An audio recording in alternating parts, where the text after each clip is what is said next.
May isa lang kaming request. Bigyan kami ng kopya ng Program of Works, ng Bill of Quantities, and other relevant documents so we can inspect properly.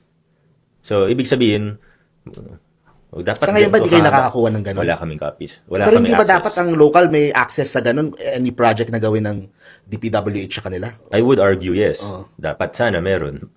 But in practice, hindi nagko-coordinate sa amin yan. Pasensya na sa mga taga-DPWH, pero totoo naman. Eh, ganun din ang reklamo ng ibang mga governors, mga ano, na nagugulat na lang sila, may project pa lang ganito. Totoo meron yan. Pa lang, ano. Totoo yan. Hindi yan naghuhugas kamay lang yung governors or mayors. Hindi. Totoo yan. Madalas, nagugulat na lang kami na, ay, may project pala dito, DP.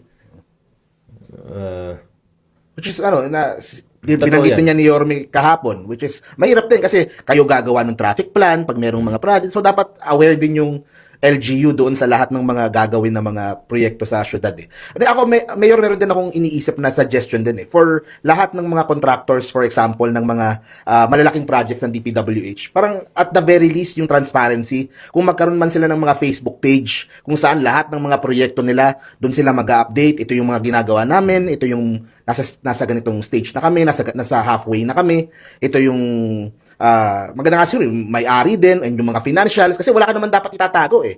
Kung proyekto ng, 'di ba? Kung proyekto ng gobyerno, kung proyekto para sa taong bayan, hindi mo dapat tinatago yung mga ginagawa.